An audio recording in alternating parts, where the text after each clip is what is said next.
I'm Dr. Pre, and this is the Longevity Now podcast, where we distill insights from the frontier of longevity and preventive medicine to help anyone live healthier for longer. Hey, everybody. Welcome back to Longevity Now. I'm your host, Dr. Pre, covering all things longevity, helping you find ways to take care of yourself. I am super excited today because I have a guest here who came a little bit out of left field, although we met many years ago. I'm joined by Sai, who is the CEO of Proseek and steeped in the bodybuilding community. And obviously, if you're watching a video, a bodybuilder himself, so you can see just his traps, which are about 1,000 times bigger than mine. How are you doing today, Sai? I'm doing good. Thanks for having me on. Thanks for coming on, man. I've been really excited. So Sai and I, for the listeners, we've been having conversations over the past few months, and I've learned a lot about the bodybuilding community, who are very much into longevity and really knowledgeable around longevity and pushing the edge of experimenting with new compounds. Obviously, this is DIY. You have to be very safe around these things, but I felt it would be helpful for the longevity community to understand the bodybuilding side a little bit more, and I could add some color as a longevity physician as to how to do these things safely for folks who may choose to use some of these compounds. So it's very interesting experimentation, really cutting edge. And I was happily surprised to see how much you all know about these compounds, and you especially. I mean, I'm learning some stuff from you, and not that there's anything wrong from that, but it just goes to show how deep and knowledgeable you all are in this space. Yeah. Bodybuilding, the community has always been very forward with experimenting with these different compounds that they think can help with muscle growth or fat loss or mitigating the side effects of some of the things that come with the lifestyle. So, although it's a heavy anecdote because there's not a lot of research on a lot of these things, bodybuilders have always kind of put themselves at the forefront of trying out these new things and these new methods, new compounds. Yeah, and it's great. I mean, this is how we learn. This is how medical science is done, and I think the key is making sure that you do this as safely as possible. So Before we jump into that, I want to just give a quick high-level overview of what we'll talk about. I want to give you a platform, talk a little bit about Proseek, what you're building over there. Super cool for the bodybuilding community, and I'm sure it'll expand beyond that. And then just give a little bit of background on the bodybuilding process for folks who may not be familiar, as you're gearing up for a competition, what that looks like. And we'll talk about some of the compounds that some folks use to help with that prep and then post competition, and also talk about some of the compounds that, medication supplements that we use to help mitigate the potential negative effects of those drugs that are being taken, medications that are being taken for competition. And throughout the whole process, I'll sort of color in mechanisms of actions and different ways to mitigate potential side effects. And also what should be monitored, whether that's blood work or imaging, and how you can think about that. So that's the roadmap. Let me just quickly share my screen here. I want to show you all Sai's company and website. So here is proseek.org, spelled exactly as you would expect.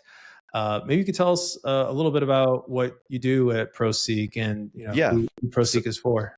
So Proseek was built as a consolidated community for people who are new to bodybuilding to be able to access high-level help. This is something that's been kind of an issue in that community for a long time, where if you're just starting out, you just don't know where to go. Because bodybuilding is so niche, you can't just look it up on Google or whatever, because it's hard to get the proper information that's specific to bodybuilding. So what ends up happening is people go to their gym, they'll find the biggest guy there, they'll ask them some questions and assume that take that as their roadmap. The problem with that is that biggest guy there, you're relying on one person for information. So what I wanted to do was create an easily accessible place where newer people who are interested in bodybuilding can go to get access to several different people and get access to a community where they can ask these high-level IFBB pro bodybuilders questions and get responses and feedback and information coming from a variety of different sources. So yeah, that's the premise of it. It's just having an easily accessible, consolidated place for people to find high level help. It's awesome. I love it. And I think this is really necessary to help people sift through the noise and, like you said, crowdsource that knowledge, because there's multiple people there. And, part of the way that Sai and I got connected is I am actually on Proseek. Now, I don't give bodybuilding advice, as you can tell, but I'm there to help with the medical side and help people get access to blood work for much cheaper. So Right. I want to help that community as well, because I think longevity is for everybody, certainly folks who are high performing athletes and really trying to get the most out of their bodies. Yeah, I think it goes hand in hand with what we're trying to do at Proseek. Is part of that access to high level help is also the high level, all the things that go wrong with it. So keeping up with your health markers, keeping up with good supplements, whatever. So we also find people like Dr. Pri on there to help with the new people to get access to high level help too. I love it. I love it. And I also wanted to shout out really quickly your Proseek official YouTube page, which is doing awesome. Some great content there for folks who are into bodybuilding and folks who are interested. And also your Instagram, which is another great resource. So wanted to make sure everybody had a chance to see that. And let's get into some of this information that I queued up here. But before that, I want to just, for folks listening, like, what's your story? Like, when did you get into bodybuilding? Yes, it's been a long time now. So I actually got into bodybuilding. My first show I did in 2015. So that was while I was an undergraduate. I think I was a junior. So it started off where my background was actually like wrestling, gymnastics, heavy calisthenics. So I really enjoyed doing that. And I competed at the club gymnastics team at UT Knoxville for my freshman and sophomore year. But then as I was training for gymnastics, that's why I lifted weights. And I liked the lifting weights part more and more and more as I got older and older and older. And then eventually it was like, I like this part better than the actual gymnastics part. So that's when I just stopped and focused on becoming a bodybuilder. So that gave me a great base, because you're, doing rings and things like that. Your shoulders, your biceps, your chest is already pretty like developed. So it gave me a good base for when I started wanting to compete. My physique was already almost there. So another year of training exclusively for bodybuilding, and I started competing when I was 20. Super cool. And I'm sure that built up a lot of your smaller muscles and soft tissue so that it could endure the rigors of heavier weights. Right. And were you also a lifter or into calisthenics in high school, or did this all really start in college for you? Yeah, no, I've always been a fan of it. So I know it's like it's not traditional for Indian families to be so into like that side of things. But I've always been so into like working out and calisthenics and stuff. So even from a freshman in high school, so when I was 13, that's kind of when I started the calisthenics journey. So I had like a pair of rings in my bedroom, like hanging from the ceiling, and I would just be on those all day. And then we had like pull-up bar at home, and I'd go to the playground. And so yeah, it's been a long time. I've kind of been in this lifestyle for now almost 15, 16 years. That's awesome. That's awesome. Yeah, I remember meeting your parents and then them telling me that like you don't eat any of like the traditional Indian food, so you could focus on your bodybuilding, and that was good for my vegetarian. Right. Right. Yeah, so I was vegetarian up until I was about 17, and when so like even in high school, maybe the last year when I was a senior, I would only eat meat like when I was not in the house, and I didn't tell my parents actually. And then once I left for college, then I was like, okay, yeah, I'm not vegetarian anymore. That's just funny because it's like a typical Indian American story. Yeah, it's like hiding that you're eating meat, just like very foreign to folks who are American. Okay, cool. So then you're competing. Were you just kind of competing on the side of work, like school work, competing on the side? Yeah, competing while I was in school. And back then in my first couple of shows, I did really well. So I won like the overall of my second show. So I was like, okay, I think I can be pretty good at this. So then I, kept competing, and I fell in love with it. And here we are, 10 years later and still doing it. Was it an Indian only show? No, I'm just kidding. No, I'm, got the title of Mr. Kentucky. wow, really? Yep. That was in That's awesome. 2015. That's amazing. Super cool. So then when did you start getting the idea for Proseek and how did that turn into you deciding, hey, I'm gonna give this a go full time? Yeah, so the idea actually happened years before Proseek existed. So I started as in 2021. It was called IBCC, which was an international bodybuilding community certification. So it was a certification I made, which I wanted to make it as like basically it was a combo of what Proseek is now, where you could find pros and coaches, in addition to like a certification exam that you could take as a bodybuilding coach to get like certified with specific bodybuilding materials.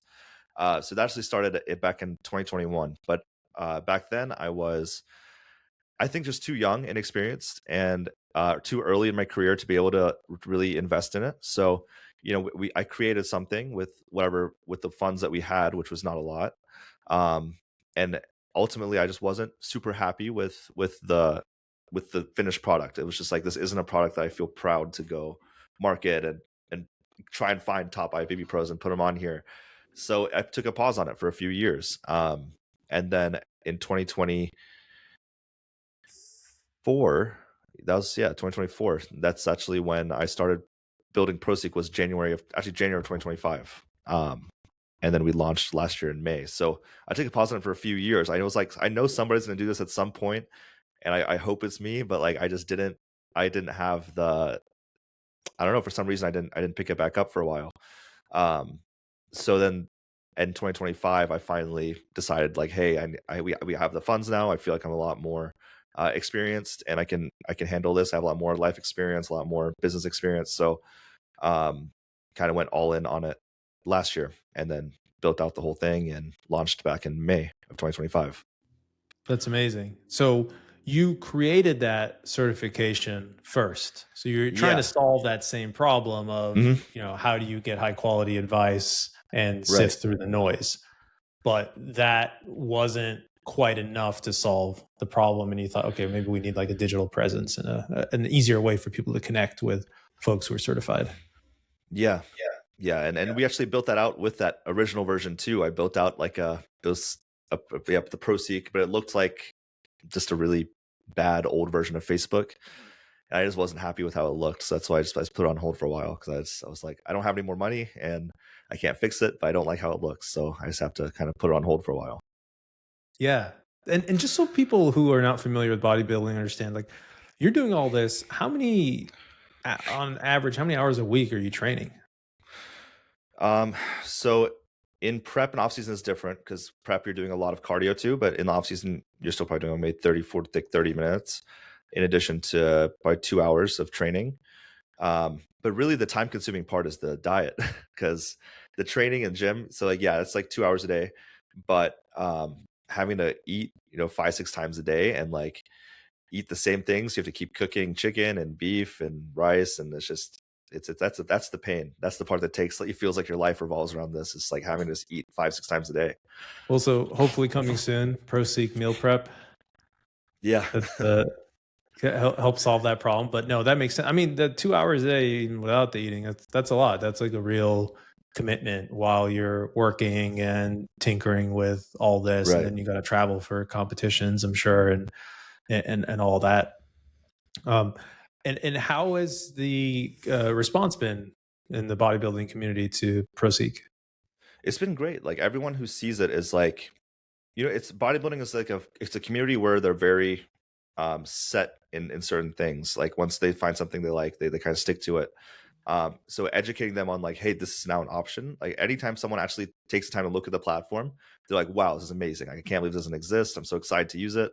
So it's just now just getting the awareness out there. But anytime someone is able to actually sit down and look at the platform, they love it. And they're like, wow, I can't believe this doesn't exist, and it's such a good idea. And the response has been great. So now that the challenge is just educating and showing people that this exists and get them on here. Yeah. Awesome. Well, hopefully this podcast will help with that. Yeah. let's get into some of the biology then. So when you think about the phases of bodybuilding, what's kind of the cycle you go through between rest and prep and then the actual show? How do you think about that?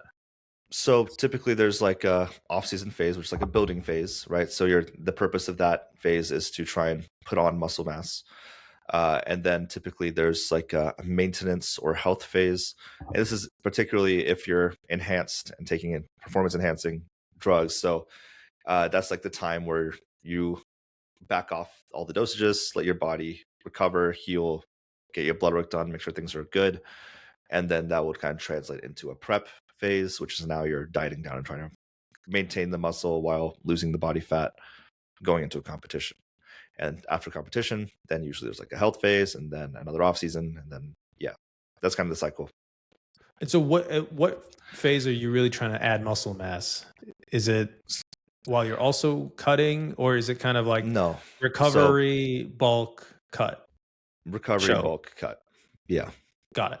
And like relatively speaking, how long are each of these phases?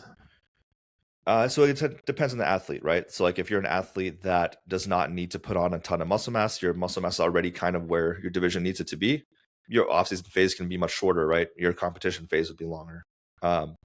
Whereas if you're an athlete that needs that extra muscle mass and you need to kind of go into an off-season and put on some size to be more competitive, then you would take a longer off-season. So like sometimes people will take, a full year and a half off just to go put on as much muscle as possible and then come back. Got it. That makes sense. And then what about the rest phase after a competition? Like, is that a couple of weeks normally, or what does that look like? I would say it ranges depending on the person from anywhere from like 4 is on the low end, but I've heard 4 before. But anywhere from like 4 to 16 weeks, and 16 would be on the high end. So I'd say around average, probably like 8. And then what do you like? You just kind of do whatever, eat whatever you want, or is it not trying at to all. maintain a lot of what you've built up? So you're still living the lifestyle. Really, the difference is you're backing off the harmful compounds and letting your body recover. Maybe backing off the volume of training a little bit. So training volume will maybe go a little bit lower, so your body your joints, everything can recover. But yeah, the focus on that time is just to get your health back in check. Got it. And at what point in that, let's say there's a standard 8-week recovery, at what point do you think it's best to get your biomarkers checked? You've now stopped any compounds. If you were taking any, when do you want to see? Is it like week 1, week 4, week 8? How do you think about that? Yeah, so I think the more data you have, the better, right? So like there's no harm in doing it right after you come off stage and then another one 8 weeks later. But yeah, I think typically if you want to get like a good feel of it, maybe 4 weeks after, and you'll know. It also depends what the goal of the blood work is, right? So like sometimes the goal is to see how messed up did things get, in which case you want to do it sooner rather than later. So it's like if you do it towards the end of prep, while you're in prep, or right after, you can see like how bad did things get in this prep. And then if you want to see, did I recover? Then obviously you want to wait 8 weeks, 10 weeks, and you check again, and then are the markers better?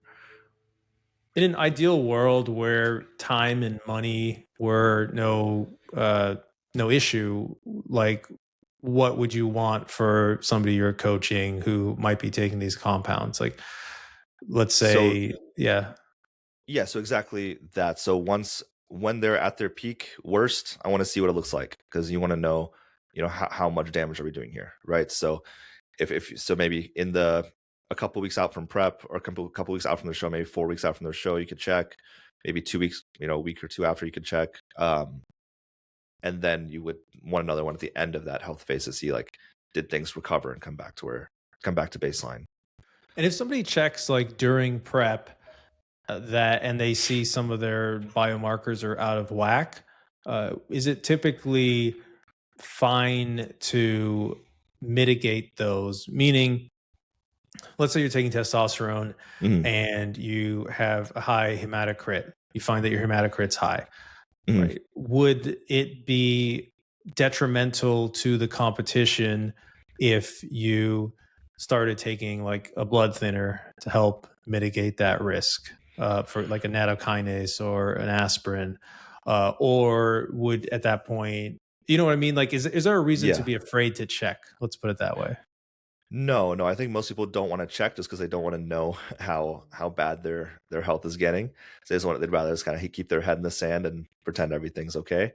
But no, absolutely, that's why you should check, right? It's like if you have high hematocrit, then okay, you can make a decision. Do I need to go dump blood? Do I need to take these supplements that can help? What option do we do to try and mitigate that? So yeah, that's the main purpose of checking when it's at its worst. Is like where's my health falling, and like how do I make it not as bad, because it will be out of range, right? Like it's these things that you're taking, your blood work's not going to be perfect, but how do you make it better, or mitigate the worser parts? Yeah, yeah. And so I guess to the bodybuilders out there listening, it's not like you would necessarily need to cancel a competition or maybe not even back off of some of the compounds you're using to help. It's more about having that knowledge so you can go and mitigate the damage. And I'm glad you said that, because it's something I've noticed with my patients too. It's across the board. It's like, we don't want to get bad news. So a lot of people will delay getting their biomarkers checked because they're like, oh, well, let me wait until I've been on better habits. But paradoxically, if you go and get it checked, you are much more likely to feel better about it. And it's like the anxiety of the uncertainty goes away, and then you can start solving the problem rather than not knowing if there's a problem. So to all the bodybuilders out there, definitely go and get these checked. We're helping out on Proseek. It's really important. Yeah. really important to do that. Cool. All right. Well, let's jump into the different things that folks sometimes take to help with the competition. I thought that would be helpful to first start with those, and I'll bring up, we can kind of tag team and bring up what are the side effects and what do these things do. And then we can talk about how to mitigate them. And I've also segmented out some things for folks who are longer term bodybuilders, because some of these side effects, if you've been using some of these compounds for multiple years, then you want to screen for other potential issues and make sure you're getting on top of them. So I think the big one, of course, is testosterone. Everyone kind of knows about that. And from the bodybuilding rationale, increased muscle growth, reduction of fat genesis. So you're not going to build up as much fat, increased blood flow to your muscles. So you have more energy to lift in addition to muscle growth increasing. Anything else that you think of that testosterone helps with bodybuilding wise? Yeah, I think that covers it, right? So like obviously the main objective is to put on muscle, and that is one of the main tools that we use, or that is used in bodybuilding is just having that testosterone as a base compound. Right. And part of the reason why I'm asking you some of these is because I done a lot of research on this, but I haven't myself had a ton of bodybuilders as patients. So there's the book answer, and then there's the practical, what you actually see answer, which I think you've seen a lot more than I have. So it's always interesting to get that.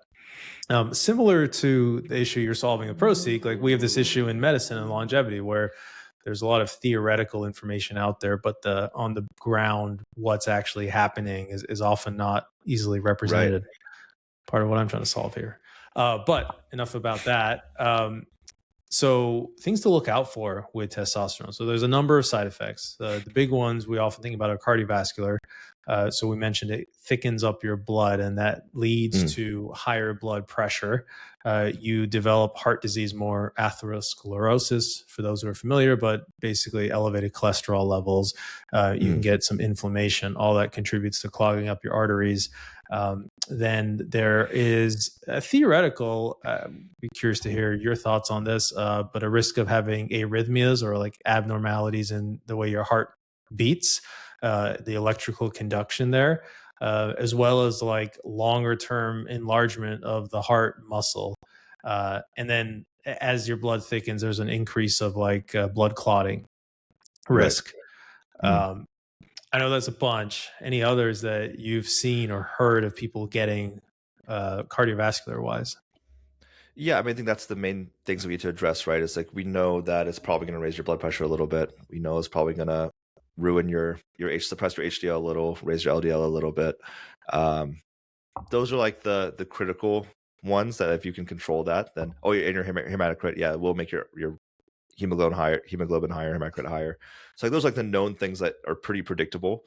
That as you increase that dose of testosterone, those issues are going to be more and more until it hits a certain point, then it probably kind of levels off at some point. But yeah, those are the things that you have to control when you take testosterone. So cool. Well, let's go through them. I actually was thinking it might be easier to follow the conversation if we just kind of talk through like how to manage some of these.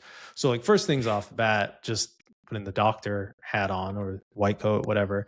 Hypertension, I would highly recommend everybody just have a blood pressure cuff and they check it themselves. Yep. Because it's just you're grabbing yours. Right here. Got it right there. There you go. Although I would suggest to you, Sai, that you get a arm cuff, not a wrist one. It's hard to find ones that are big enough. Yeah, because like they're pretty. The ones I had have been really off because they've been too tight. So it'll tell me I'm like 170 over 95, and then I'll go to an actual doctor and it's like 120, 128, 125 or something. So how's the actual doctor measuring yours? They use an arm one, but it's a lot bigger. Okay. So I need to find like a really big one. Okay. Well, you know, I'll the ones I've gotten on like the ones I've gotten like Amazon and stuff are not big enough.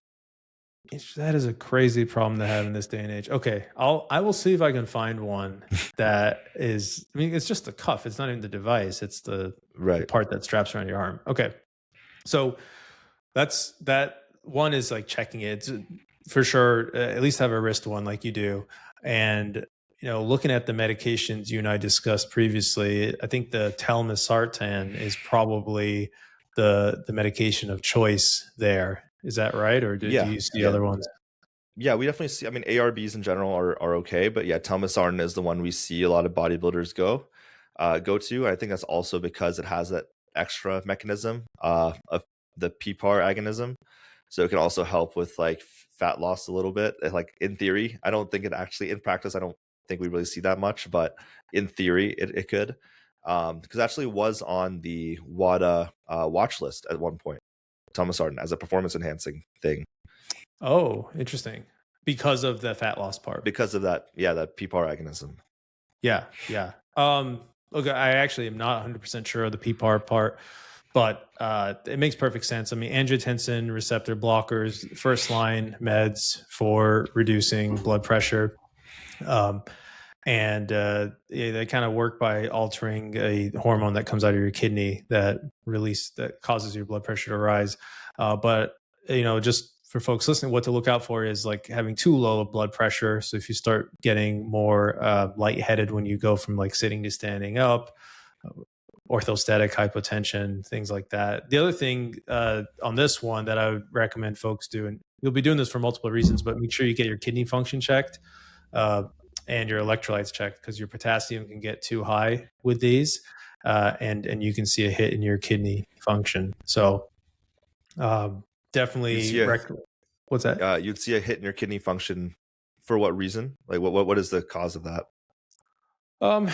It's anytime you use a medication that's impacting your angiotensin system. So there's like ACE inhibitors, which was the earlier first line of hypertension meds. They don't use them as much because some people get a really bad allergic reaction to them, like a life-threatening allergic reaction to them. And so these ARBs, the receptor blockers, those are now used because they're a little bit cleaner.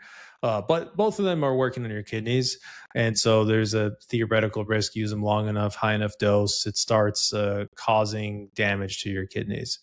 I don't know the exact mechanism, but generally speaking, with any medication, it's either going to be processed by your kidneys or your liver. Right? So we're typically testing one of those two just to check.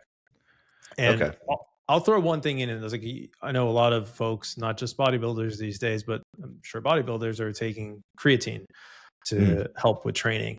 And I think it's key to make sure that you test your kidney function through a blood test called cystatin C, because the typical way to test kidney function is through a marker called creatinine.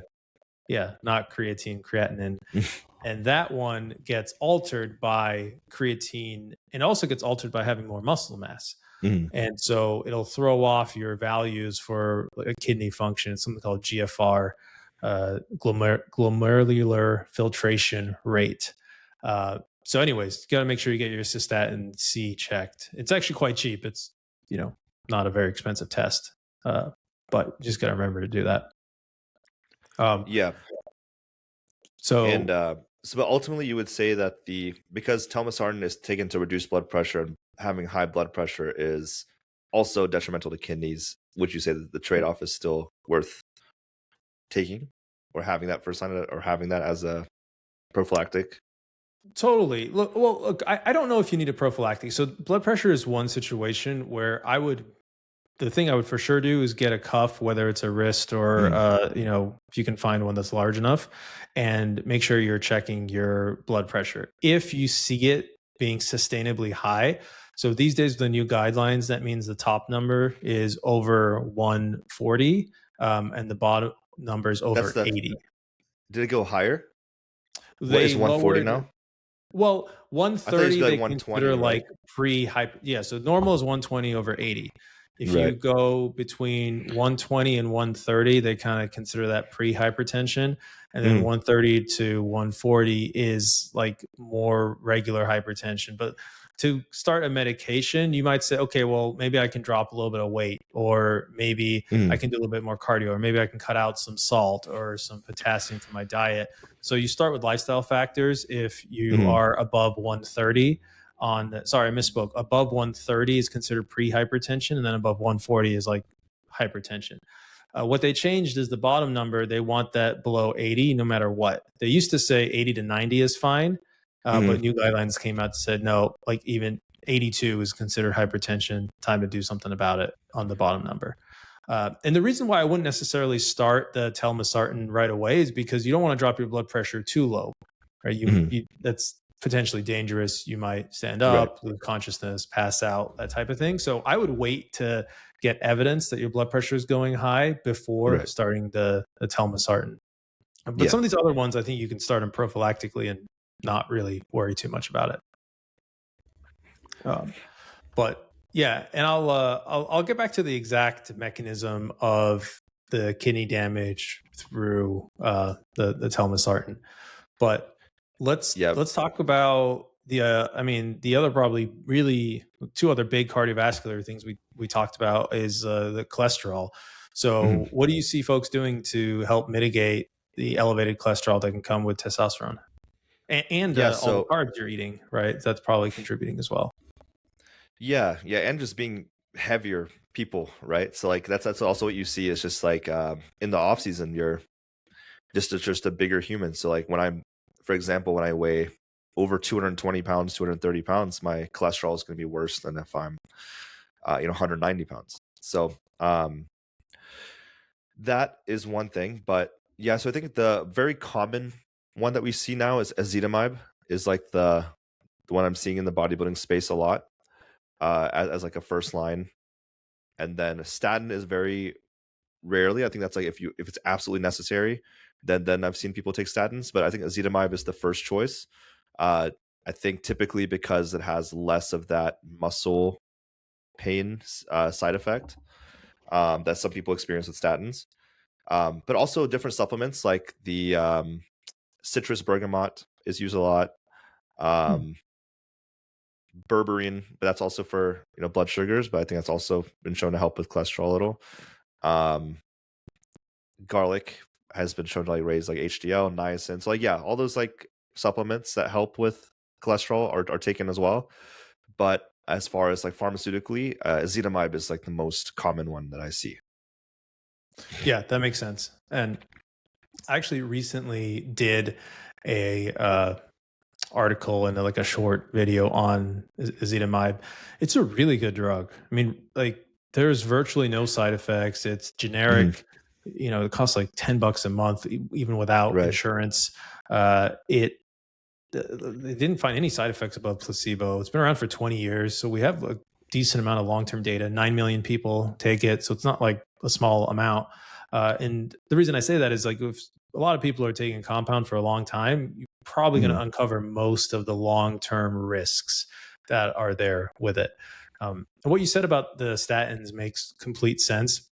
I will say the muscle issues with statins are less common than you would think. But of course, for a bodybuilder athlete, like that's a non-starter, right? Like you just can't have that and still try to compete the way that you want to. One thing to consider that you might find interesting. So there is a blood test that can tell if you are a hyper absorber or a hypersynthesizer of cholesterol. Have you heard of this one? No, I haven't. So it's through a company called Boston Heart. They send you a kit. You just kind of like finger stick yourself and you send it back to them. And it looks at these different specialized types of cholesterol. And depending on how much you have of one or the other, it indicates whether you would be a better candidate for something like Ezetimibe, which blocks the absorption of cholesterol from your gut, or a statin, which blocks the kind of creation of cholesterol from your liver. So that could be something that, like, say you're taking Ezetimibe and it's not working that well. It might be that you are a hyper absorber, a hypersynthesizer rather than a hyper absorber. And then as a next step, so what I do with my patients is some people, they have side effects from statins, of course, whether it's muscle, some people get brain fog, some people, their liver enzymes rise when they take statins. And typically insurance will cover, and I know obviously it's a little bit variable with insurance, but there's another class of drug called a PCSK9 inhibitor. And these work similarly to statins in that they help reduce the synthesis of cholesterol, but they only work in the liver, whereas statins also hit receptors in your muscle. So they don't have that muscle side effect that statins can have. They're expensive though. There's 3 of them. The main one is called Repatha, and they cost, I mean, Repatha, if it's not covered by insurance, it's like $500 a month. So it's very expensive. So what would need to happen for insurance to okay it? Yeah. So you have to try a statin for, depends on the insurance. It could be a month. It could be 2 months. It could be you try one statin and you switch to another one. And then you need to have intolerable side effects like muscle fatigue. Okay. And then at that point, your doctor has to fill out a prior authorization and basically advocate for you a little bit. But I've gotten it covered for a few patients. I've actually never had it not be covered for patients who have had side effects. And this is like so effective at reducing your cholesterol. I mean, I've seen cholesterol drop 70% with that. So really, really great medication there. And they're going to come out with an oral version of it, which should be cheaper. It's funny because you see a lot on the GLP-1 agonists, and it's like an arms race with these pharma companies getting more of these out. Yeah. But you don't see the same with the PCSK9 inhibitors, but it's coming as well. Obviously, something that makes you skinny is going to be more popular than something that lowers your cholesterol. But then the other part of it is we talked a little bit about cardiac imaging. Cholesterol is meant to be a leading indicator of what we really want to avoid, which is getting your arteries clogged. And so I know you and I talked about calcium score. What do you recommend to folks in terms of getting cardiac imaging going? And at what point, is it like, I'm sure a year 1 athlete, maybe it's not worth it, but how do you think about that? Yeah. So I think there's a couple of different considerations. So one is, how long has the exposure happened to these super physiological levels of hormones? So like, if you've been taking a high level of testosterone for 5-6 years, then maybe it's probably time to go make sure there's no long-term damage done. And then another one is just like accessibility. So like a lot of people who are bodybuilding are not able to just like walk in and go get a echocardiogram. It's probably going to cost a lot. They may not have insurance. So I think the calcium score is a good, just go get it done. It's, you walk in, pay $50, no insurance needed. So that's like a good, I think, initial thing if you can't do the other ones. But obviously an echo would be much more useful, or a CT angiogram would be much more useful. So I think a calcium score also is only checking for calcified plaque, right? So like hard plaque. So if you're 25, 26 years old, it's very unlikely that even if you have a lot of plaque deposits, that it would be calcified. Am I right in that? So generally, yes, you are correct. And I'm going to just share something on my screen.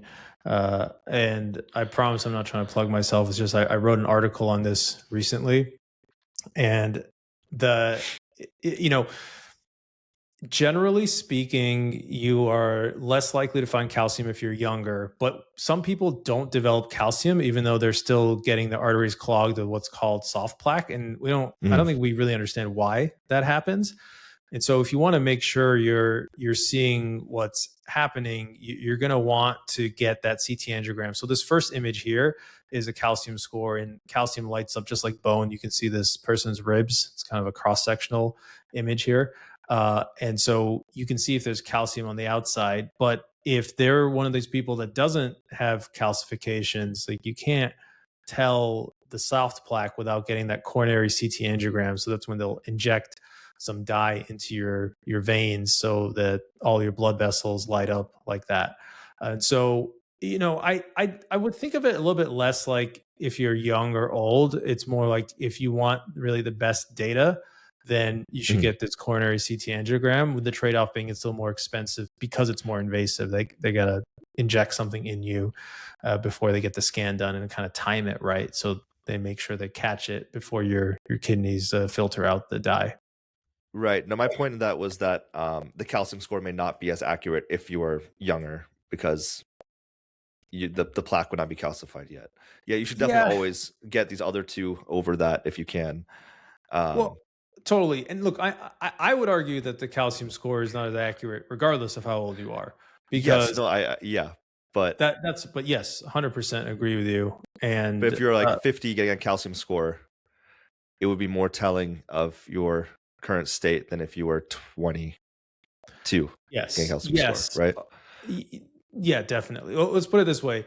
A calcium score of 0 if you're 20 is more likely to represent that you don't have a lot of disease. A calcium score of 0 if you're 50 is more likely to be a false negative. And you're like, well, I don't know if I trust this 0 score in someone who's 50.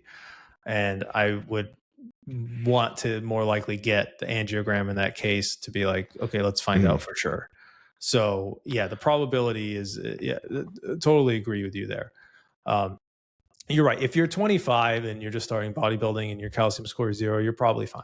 Yeah, you probably don't need to go chase that coronary CT angiogram. And just since we're talking about them, the calcium scores are pretty widely available. They're like $100, $150. The coronary CT angiograms are tougher to find, and if it's out of pocket, it's going to be like $600-$700. So you probably have to have a referral too, right? I don't think can you just walk in and do it. So in theory, you can't for either of them, the calcium score or the CT angiogram. But I think a lot more imaging centers and hospitals are like, they just kind of have a doctor in the back room who writes the referral for you for the calcium score, because it's really not that risky. You're getting like a low dose of radiation. You just sit there. It's like 5 minutes, you're done. But the risk is higher with the CT angiogram because now you're injecting a dye in something, and it's quite safe. Like the chance of a side effect from the dye is really low, but it does happen.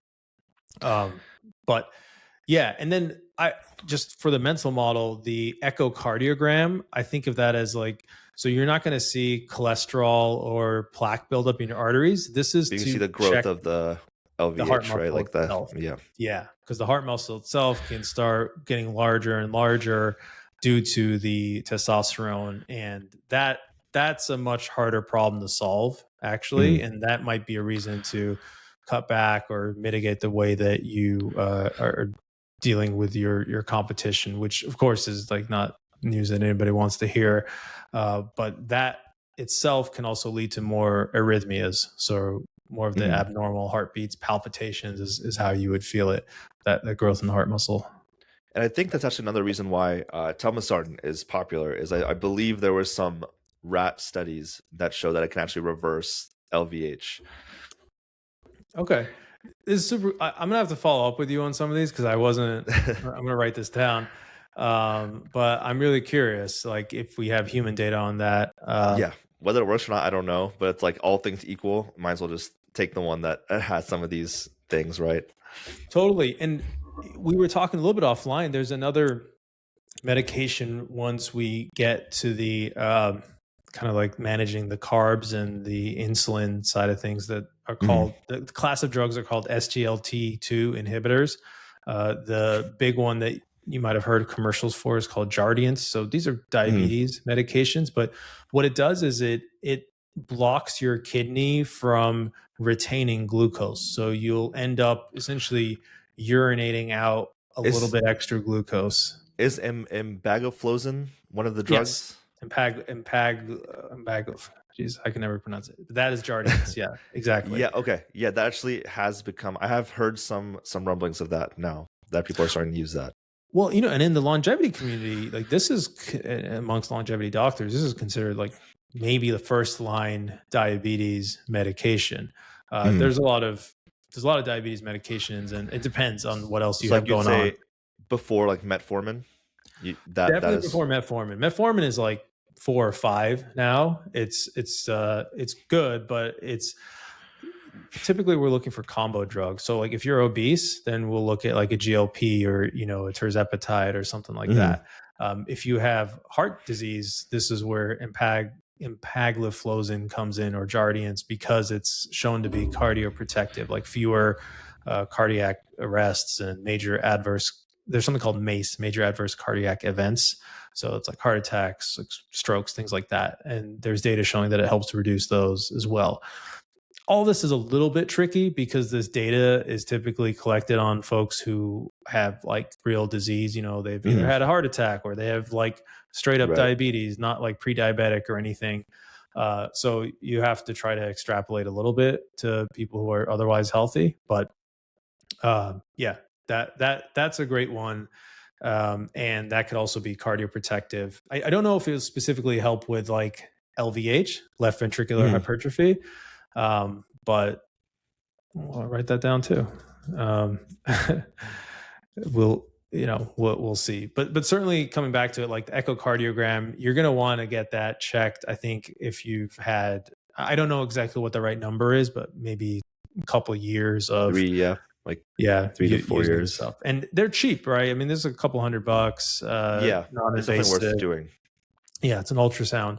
And another one that I think could be worth doing is just checking yourself for arrhythmias. Because I know one of the things that, kind of going back to the cholesterol thing, you hit it in multiple ways. I know that a lot of bodybuilders, or you told me, are taking high dose fish oil, right? And high dose fish oil is to help with like general cardiac inflammation and to help with like cholesterol.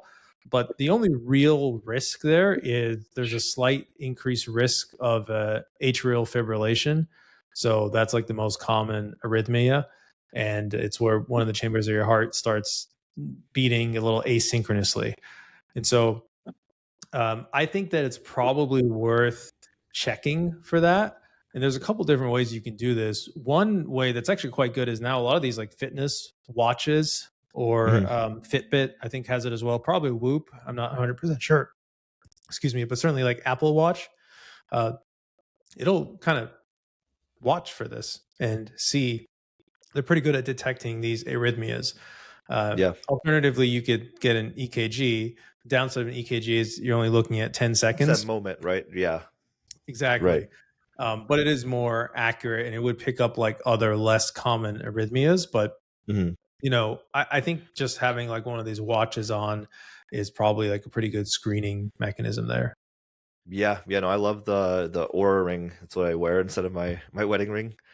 And yeah, it's so helpful. Does the Oura also have that checking kind of like your heart rhythm? Yeah, heart rhythm, HRV, and stress, sleep. I mean, it has a lot, and I love that it's you have to charge it like once a week. So that's like the main plus of it is I would always forget to charge my Apple Watch. I see. Yeah, that makes sense. And I mean, it probably wouldn't hurt to go get an EKG every once in a while, like once a year or something, just to check, especially if you're a longer tenured athlete.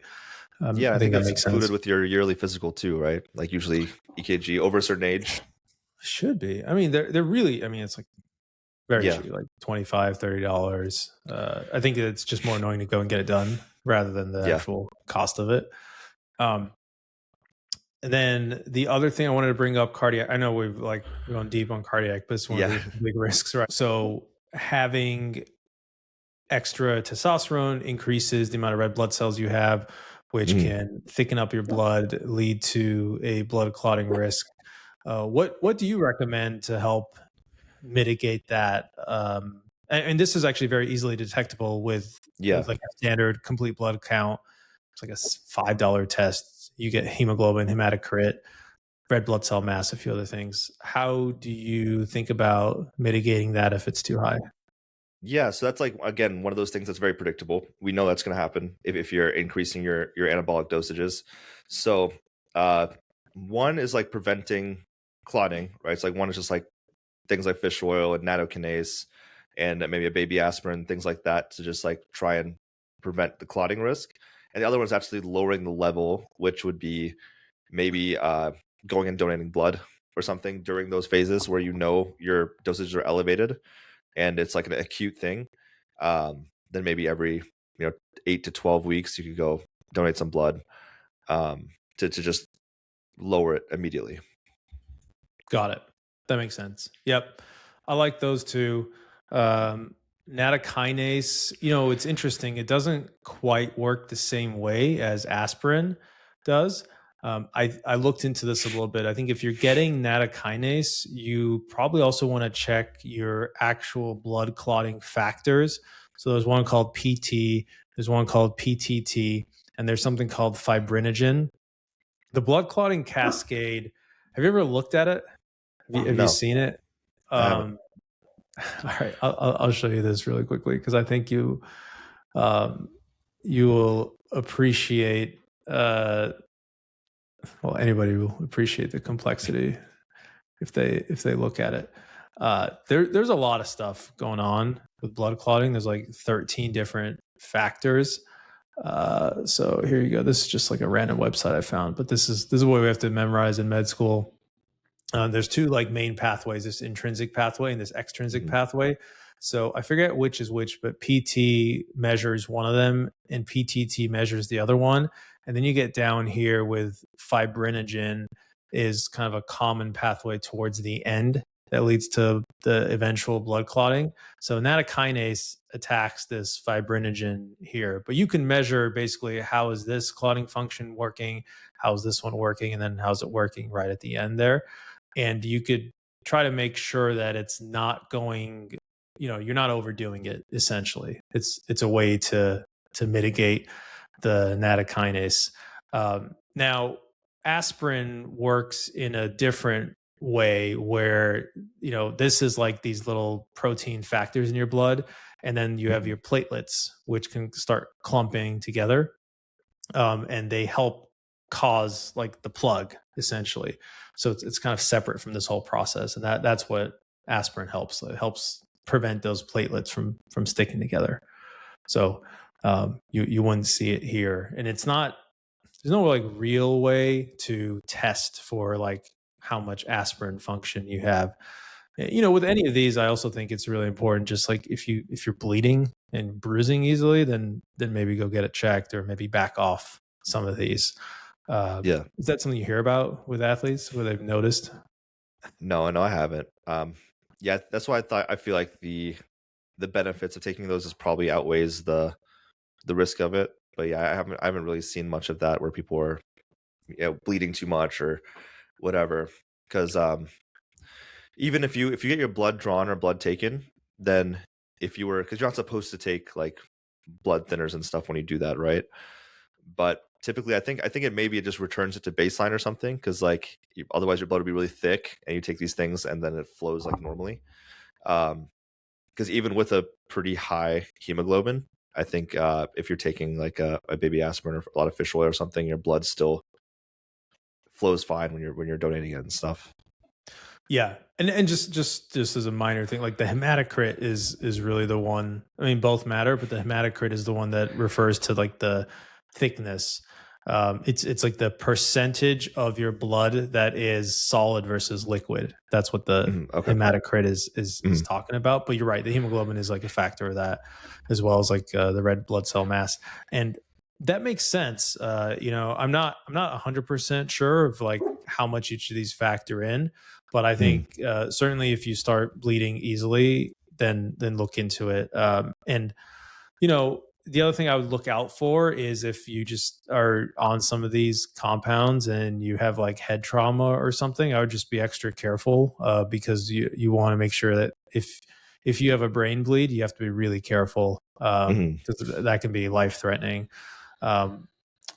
And patients who are older, like people have heart disease, we put them on baby aspirin because it helps prevent the clotting that can happen if one of these like cholesterol bits breaks out of the side of your blood vessel and it gets into your bloodstream. It triggers like a clotting reaction and rapidly fills up the space in your artery, blocking off blood flow. And there actually was a recent article going around because President Trump, he's over 70, he's on a baby aspirin, and there's some evidence that says if you're that old, it's not worth it because the bleeding risk outweighs like the risk of the clotting. Right. But he's over 70 for a 25-year-old bodybuilder. Like this is like the bleeding risk is much, much lower. Yeah. So I agree with you that you don't have to worry about that too much. All right. I think we finally got through all the cardiac stuff, which is which is the bulk of it. The next thing I wanted to talk about is liver. Right. So with testosterone, you can get elevated liver enzymes themselves. So it's like slightly, suggesting maybe slightly, right? And just for scale, like elevated, like if you have hepatitis, your liver enzymes, AST and ALT are the two ones we really look at. They can go into like the thousands, right? So you might get like you probably not maybe it's like hundreds. Yeah, maybe it's like 60 or something. It's nothing like right. It just indicates that your liver cells are getting a little bit of damage. And the other side of the liver is the bile acids, or kind of like your biliary system drains from there. Like that's used to help digest fats, and you can get some what they call stasis, or like slowing down in the flow of that with testosterone. And so I know we had talked about a couple of compounds that. Well, I'll let you tell us what do you recommend to test for this stuff and also kind of mitigate the side effects. So test for liver? Yeah, liver stuff. So there is obviously the ALT, AST is like the first line. You'll get that in every blood work that you'll see that. But then also there's like I think you might be better at answering this than me, but there's like the GGT, right? And then other than that is there just like scans and imaging? Yeah, bilirubin. Sorry, I didn't mean to quiz you. I was just kind of curious what folks in the community talk about. So yeah, totally right. AST, ALT, and then bilirubin is the other one you want to test. You want to make sure you're getting like both indirect and direct bilirubin. Basically, is bilirubin, it's like created in your liver, and then it kind of goes through your bile ducts, and I forget exactly where, but somewhere in the process, it goes from it transforms from like indirect to direct. And once it's direct, you can get rid of it in your bowel movements. That's how it gets out. But if it's indirect, it's got to come out through your kidneys. It's got to be urinated out. I forget the specifics, but you want to see that split in case it's high, because then you can figure out where the problem is, like where's the bottleneck essentially. And then GGT is a enzyme that comes off of the cells that are part of that tract that drains the bilirubin. So I can tell you if there's like GGT, bilirubin are like kind of below the liver, gallbladder type issues. And then the AST and ALT are like in the liver issues. And you mentioned the NAC to me previously before we started recording. That helps mitigate some of that liver damage itself. And then the TUDCA is supposed to help that bile system keep flowing to stop that kind of stasis of the biliary system.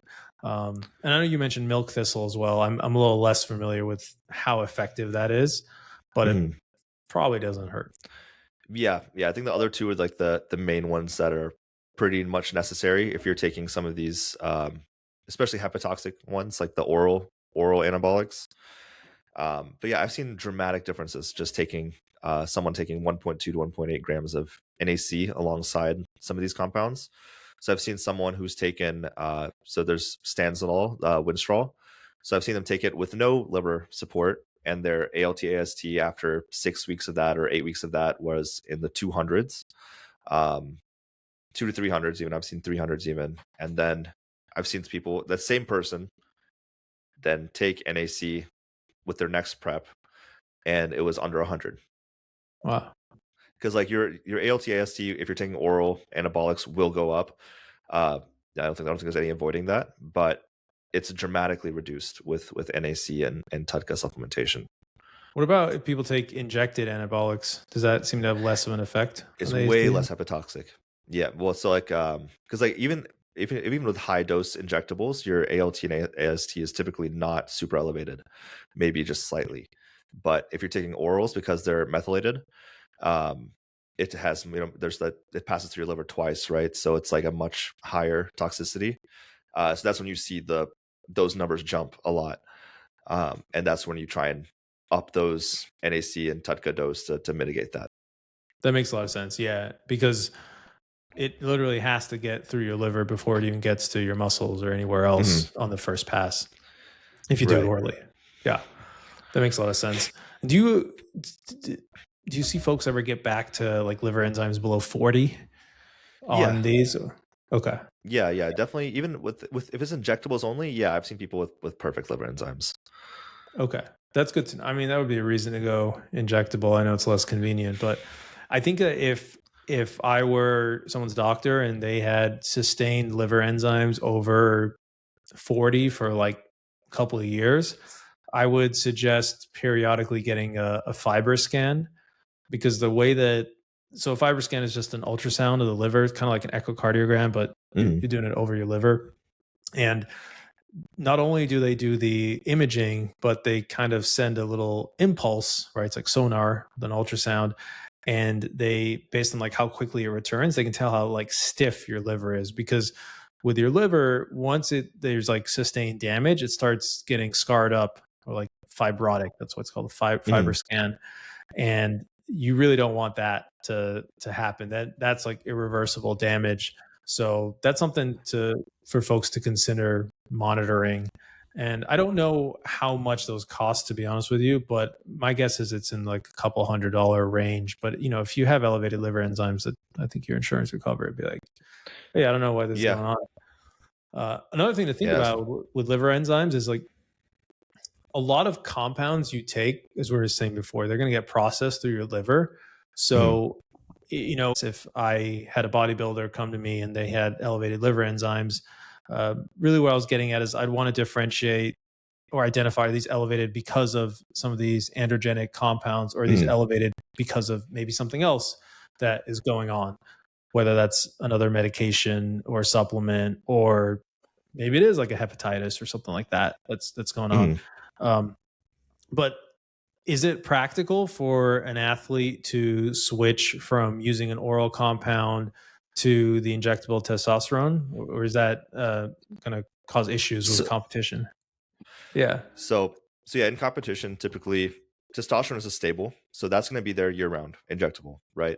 And then as you get closer to competition, you're using these other compounds like a Winstrol, or sometimes like halotestin, or these other compounds that are oral. And the reason why those are used is because they don't aromatize, and two, they are like high androgenic or DHT derivatives. They can add like the hardness. They have like a certain effect where they'll make the athlete look like more dense and hard and dry on stage. So that's why those are used towards the end of each bodybuilding prep. So typically those are used acutely, maybe the last like anywhere from like 4 to 8 weeks. And in that phase, like there's really no getting around. If you want to use those specific drugs, like those are only oral drugs. So it's pretty much understood, I guess, in the bodybuilding community that like you try to avoid those oral compounds outside of that 8-week window in a contest prep. I see. Because it's going to be acutely bad for your liver. Got it. It's specifically liver that It's because looking into it, these compounds seem to have pretty similar side effects on the heart and like reproductive system and blood and everything else. Got it. Right. Yeah. So I think it's, in medicine, it's not necessarily about like, what is your number, but like, let's say these liver enzymes, it's not like how high is it, but how high is it for how long? So if it's really like a couple months out of the year, it's not going to be as bad as like sustained high. But I think it could be certainly worth it for, again, like maybe thinking about it like an echocardiogram, an athlete who's been doing this for some time, 5 years or something, go get a FibroScan, just make sure, because there's no real way to tell how much your liver has scarred outside of getting imaging. Yeah, definitely. I think that's a good idea. And especially if you have other risk factors, like if you drink a lot or maybe have been exposed to toxins before, hopefully not, but I think it's just pretty benign to go get an ultrasound done just to see what's going on. And the other thing I would say is like some protein powders can also increase your AST and ALT. Like you want to be as clean as possible and everything that you do, which I'm sure you all are on top of. But why is that? Just they put a lot of various compounds in these things, and it's not really clear why, but depending on your biology, there may just be a random preservative or some kind of a flavoring in a protein powder that causes your liver to get a little bit damaged. There's like hundreds of these things, and that's why just like clean label I think is important, so you can trace if there's ever an issue. Right. So I've also seen that with bodybuilders, like if you go get your blood work done the day after a really intense leg day or something, your liver enzymes can also be elevated versus if you took 2-3 days off from the gym beforehand. So do your muscle byproducts also, is it the same enzyme that's tracked in your blood? It shouldn't be. I mean, I could see that you're like, so there's something called creatine kinase, CK. CK, that is a muscle breakdown product.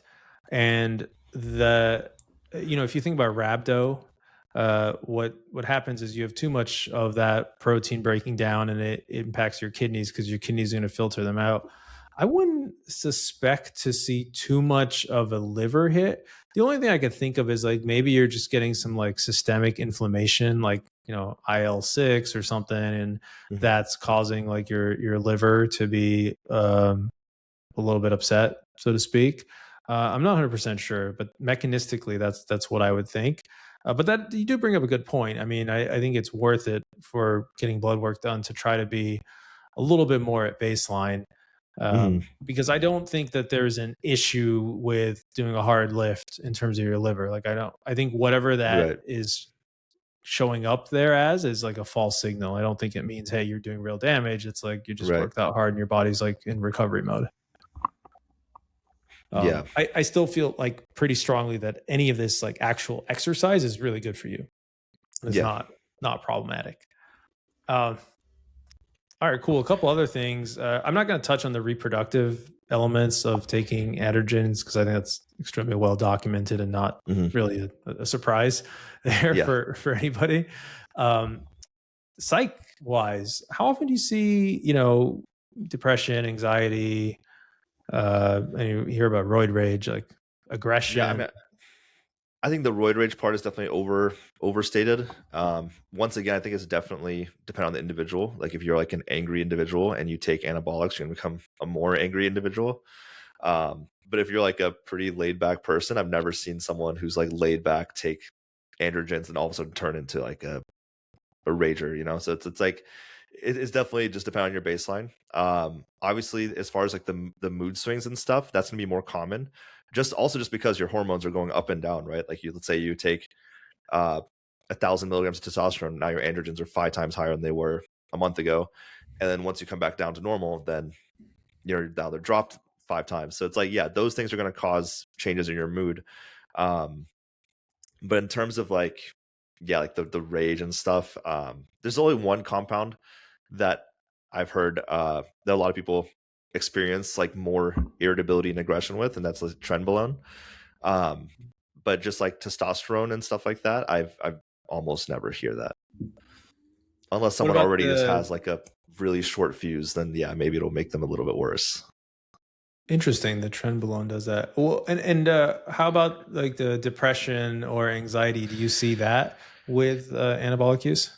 Not with the use, but usually when you come off the use, right? So like when you now come from feeling like Superman with a super high androgens and then come back down to baseline or below baseline. If some people come off cold turkey, right? And typically, now you're going from 5,000 testosterone level to 80, and you're going to feel terrible.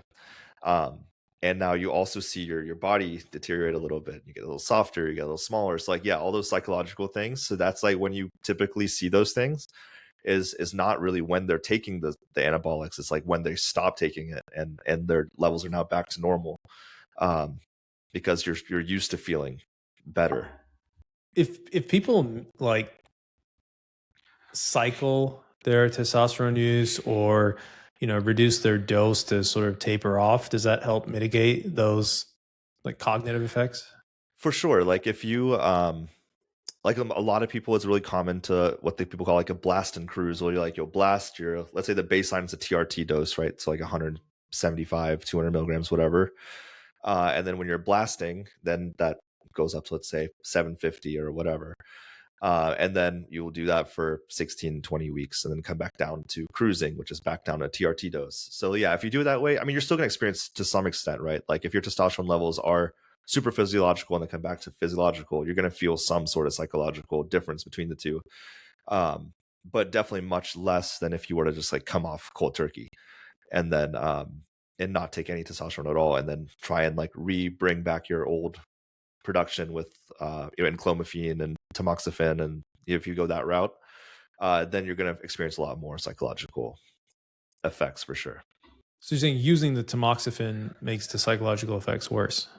Well, it's not the tamoxifen necessarily. It's the fact that you no longer have the testosterone, right? So like if you drop it, if you go down to a TRT dose, you're still at biological levels. You'll still have an 800, 900 level of testosterone, right? Right.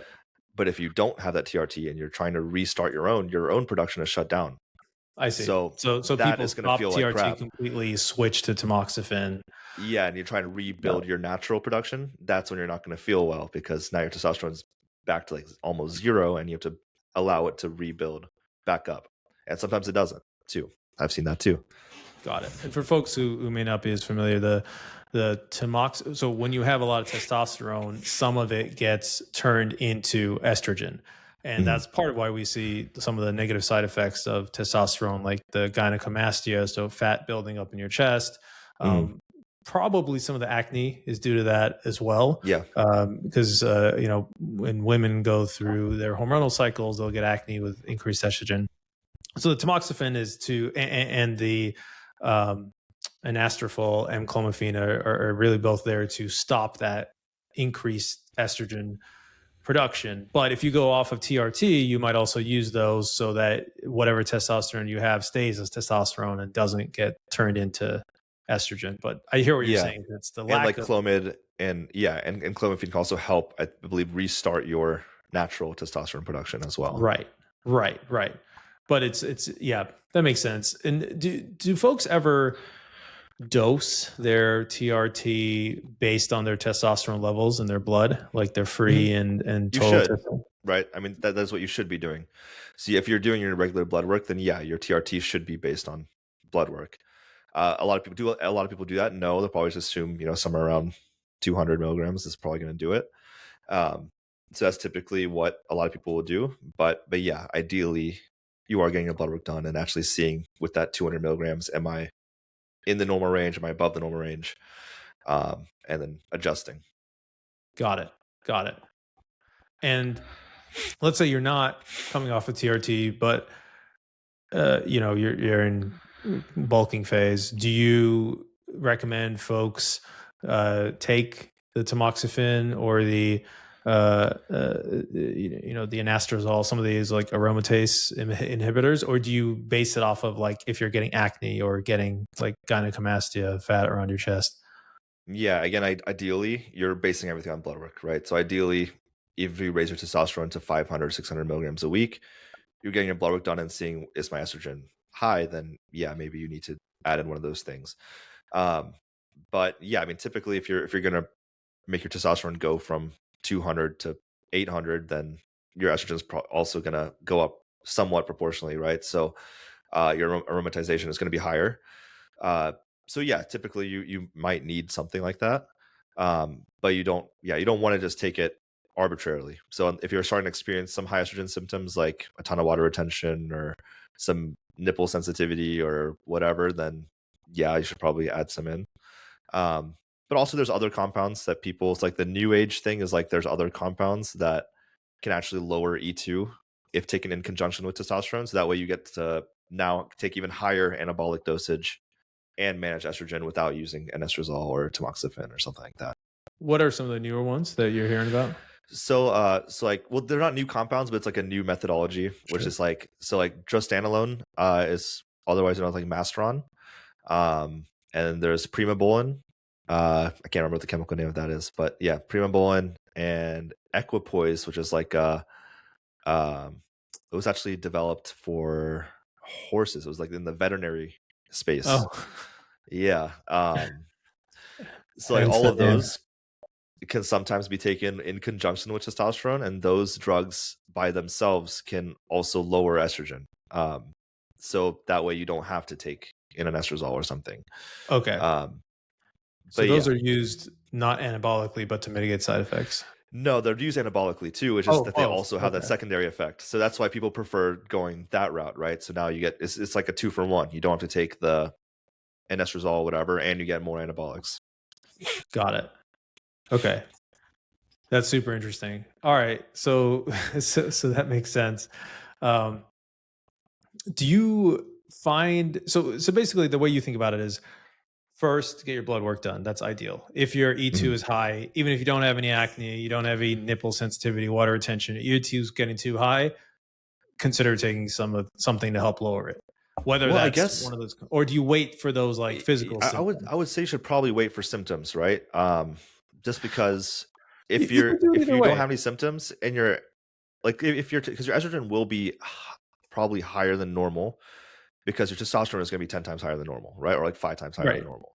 So as long as that ratio is not crazy, then, you know, if you have higher estrogen than normal, like if it's like an 80 or something, and you have no side effects and you feel great, then, you know, estrogen has some good neuroprotective and cardioprotective, whatever properties. So it's not necessarily, you don't necessarily want to just like arbitrarily nuke it or lower it.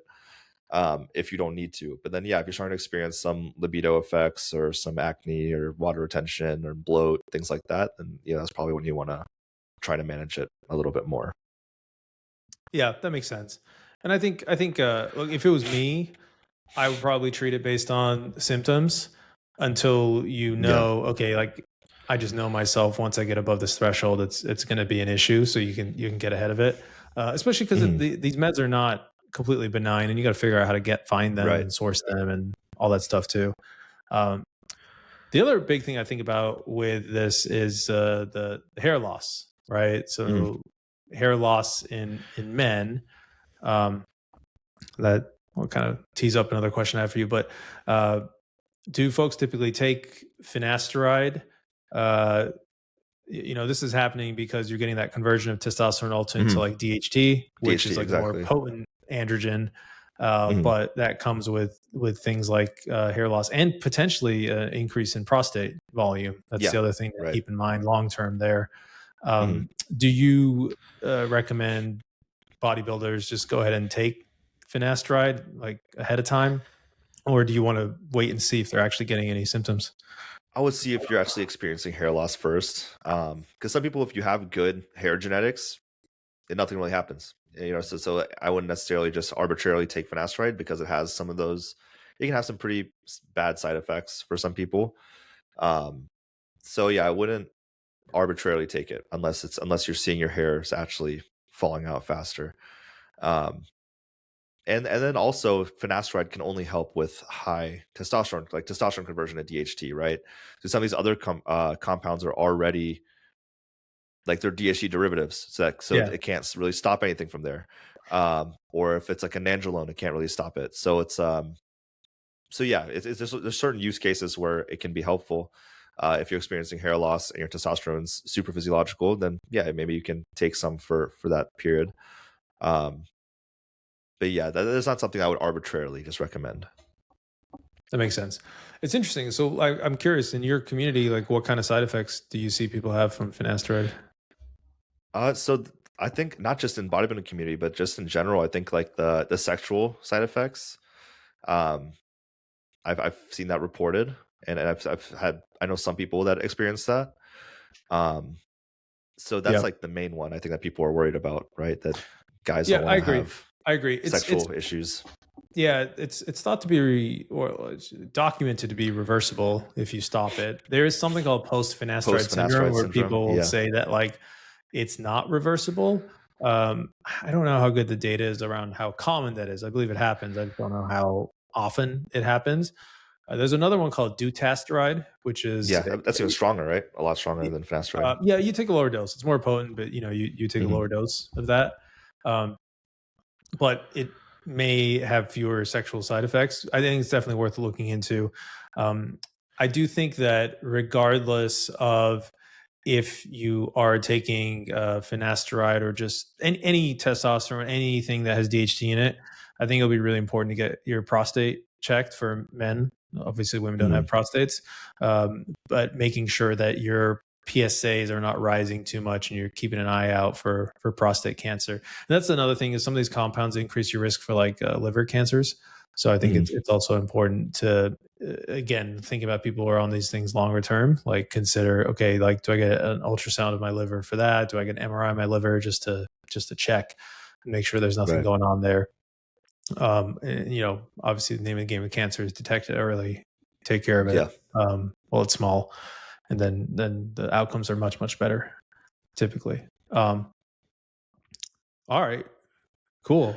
I think that's covered most of the testosterone or all of the testosterone related, androgen related side effects, which are the big ones. Let's talk about growth hormone. Somatotropin, you mentioned, is the main one used, which is interesting because in the longevity community, people are experimenting with some other ones that you correctly characterize as a secretagogue. So they kind of help your body release more growth hormone, but they are not growth hormone themselves. Some of those are like CJC 1295 and testosterone, ipamorelin, MK677, yeah. So in your experience, those secretagogues, they do not actually help with muscle growth the same way that exogenous growth hormone does. Yeah, I mean, it's the same thing as like optimizing your own testosterone levels endogenously versus taking TRT, right? So it's just like one will help to an extent, but it's not going to help relative to if you're taking exogenously, right? So like they will help raise your IGF-1, but only within like your body's natural capacity to have it raised, right? But then if you just take exogenous 5 IUs of growth hormone, it's for sure going to have a greater effect. And what are the things that you recommend people monitor when they take growth hormone? Yeah, so the main thing is going to be your insulin resistance. So it's going to raise your blood sugars. So that's like what the main issue with that is. So finding a way to, there's some things you can do, like, because people also eat a lot of carbs while they're taking growth hormone, right? So like that doesn't help. That doesn't help. How much of it is the carbs, or how much is it? Can you even tell how much is the growth hormone versus the carbs?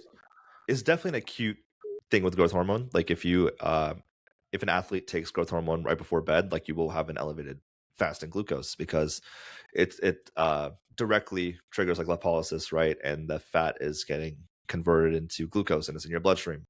So like you're going to have more glucose in your bloodstream. So I think some things that people do is just immediately upon waking, do some fasted cardio before you eat, get your blood sugars back down. A lot of people will take insulin as needed. That's not a lot of people. A certain population will take insulin exogenously as well if it gets out of control.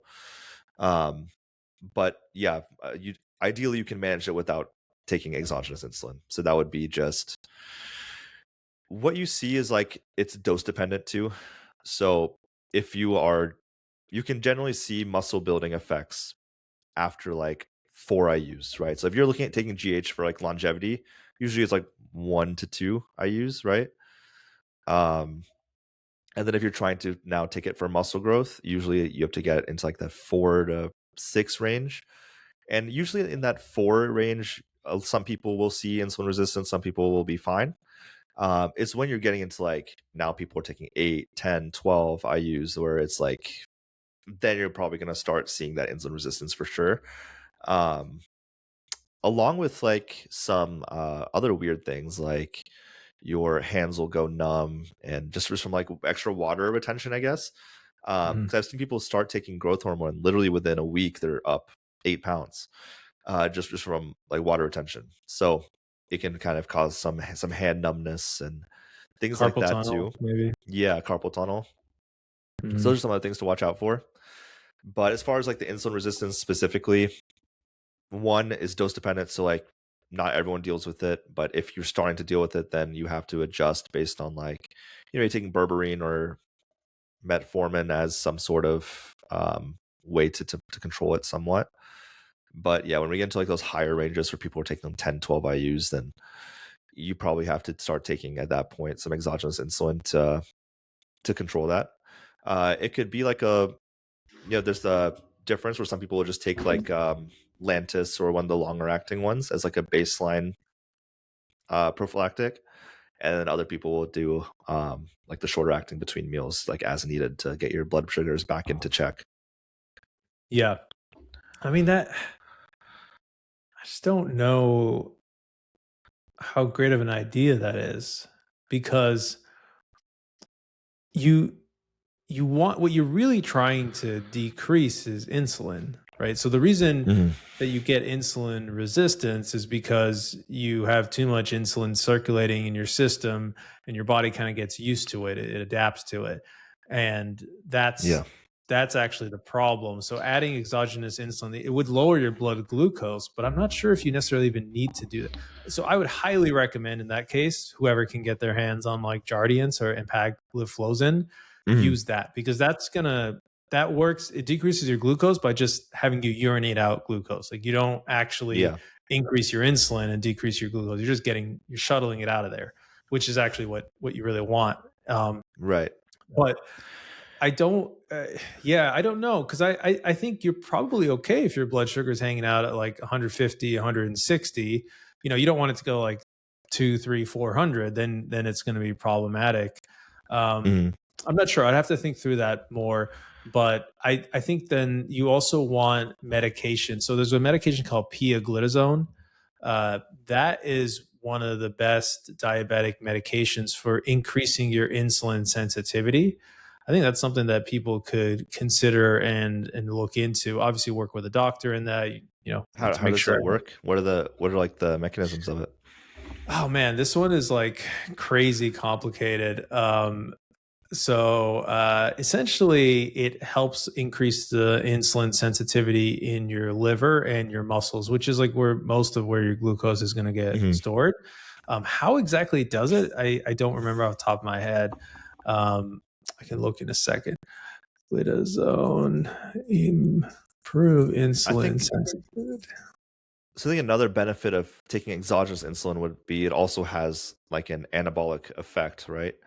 Like if you were training hard and then you eat a lot of carbs and your blood sugar is high, and then if you take exogenous insulin, it'll help shuttle all of the nutrients into your muscle. Is that a correct thought process? Well, yes, but I think in this situation, the reason you already have a lot of that happening with the IGF, right? That's why like the anabolic effects of the IGF, like causing more insulin to be released is, I guess I'm wondering, I don't know how much incremental anabolic effect you get from the extra insulin, right? Because you wouldn't be using that extra insulin if you didn't have the IGF causing insulin resistance in this scenario. Is that right? Well, not necessarily, because like, I mean, let's say you're eating 800 grams of carbs a day, then your blood sugars could be elevated regardless, right? Sure. Yeah. Yeah. Yeah. It's a good question. I guess like thinking through this, I would lean on the biomarkers to help sort this out. So, and you mentioned here that when people take growth hormone, they notice the insulin resistance. Like, what are they checking typically to diagnose that? Just like the blood sugars, usually just like okay, and that, just home, like finger prick. Okay, do finger stick. Okay, do people use continuous glucose monitors? Is this like a thing in the bodybuilding That's not super community? common. Okay. I think that could be interesting too, because that would help you figure out which meals and which combination of like meals and activity are lowering your glucose better. I would highly recommend people get a fasting insulin blood work done. So there's a measure called a HOMA-IR. It's like homeostatic measure of insulin resistance. It's a really simple equation. It just takes your fasting glucose and your fasting insulin, and it can help you figure out how much insulin resistance you have, because glucose is not the whole story here. It depends a little bit on your insulin as well. There's also some more advanced tests. There's one called like LPIR. It's like lipoprotein insulin resistance, and it's actually one of the earliest detections of insulin resistance. It's a blood test you can get at like Quest, LabCorp. Another thing you could do is, well, actually, those are probably the two main ones I would say. But yeah, I would look at that to tell first if you're getting insulin resistance. It's probably okay to diagnose it based on your blood glucose. But you know, like if you're just eating a bunch of carbs, you're right, your glucose is going to go up. And then IGF-1, that could cause it too. So yeah, I think I would monitor it from that standpoint to tell how much of this is just like you're eating more carbs and how much of this is like actual resistance to insulin in your system. And just so you know, I quickly looked up that pioglitazone.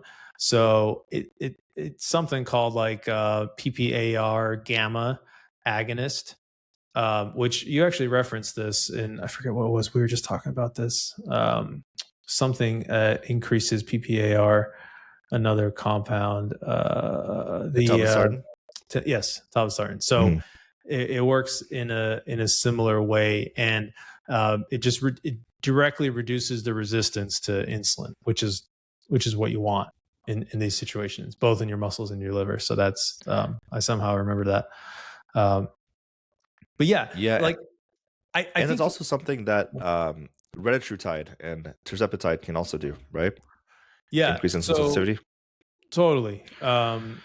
It's not entirely clear how they do that. I mean, your GLP-1 agonist, GIP agonist, and then retatrutide adds on the glucagon agonist there. Although I wanted to ask you, I know folks in the bodybuilding community use these. Is there an issue with like you're just like you're even less hungry, right? And now it's like even harder to keep up with the caloric demands because you just don't want to eat, or even like some of the GI effects, right? Where it's like you start getting nauseous if you eat too much. I think is that an issue? Yeah. So I think in the off season, so like when you're actually trying to build muscle and eat a lot of food, what some people are doing with retatrutide is taking it at a very low dose. So I believe the clinical trials were starting at like 2 milligrams a week, and they tapered up to like 12, right? Whereas with bodybuilders, what we're seeing is like those keep it at like 1 milligram a week, and just run that through their off season, and it helps with like the A1C, and it helps with your LDL, and it doesn't have as much of a suppression of their appetite and the nausea and slow gastric emptying and things like that. So that's like the off-season protocol for it. But then in competition prep is where you're going to see it like really shine, right? Because it can help with accelerating fat loss and keeping insulin sensitivity high and suppressing your appetite, which is a great thing when you're not trying to eat then, right? You're not trying to eat a lot, and it helps with the hunger and stuff too. So that's where it like really shines for sure. But even in the off season, people are seeing it have really good effects with like their A1C and cholesterol. Got it. Yep, that makes sense. And I mean, during that cutting phase is also it would be a great time to have a continuous glucose monitor to sort of see where your glucose levels are at. And I know you mentioned your Aura ring, and how it helps you identify your stress. I don't know how useful it is to know that in the cutting phase, but you could, your blood sugar levels when you wake up are also an indicator of how stressed you are, because it's kind of like how much cortisol is in your system. That's going to drive that. I didn't know that. That's, I think HRV is probably a better measure, but it's just like another data point that can help you triangulate that. But yeah, I'm glad you mentioned the retatrutide and tirzepatide. That makes a ton of sense. And generally speaking, I think given that you, again, like everything, you guys are going through cycles, having a little bit of insulin resistance during that bulking phase is probably not the worst thing in the world. I definitely would try to like measure it later and make sure it's coming back down. But yeah, I gotta get you on this LPIR test. You will love it. It is like the best for insulin resistance. It's not the cheapest in the world. It's probably like $30, $40, but it looks at the relative sizes of your different cholesterol molecules. So it's like how many small... I had that done actually. You have? Yeah. Okay. Yeah. So with function. Oh, function has that. Okay. Maybe it's an add-on at function.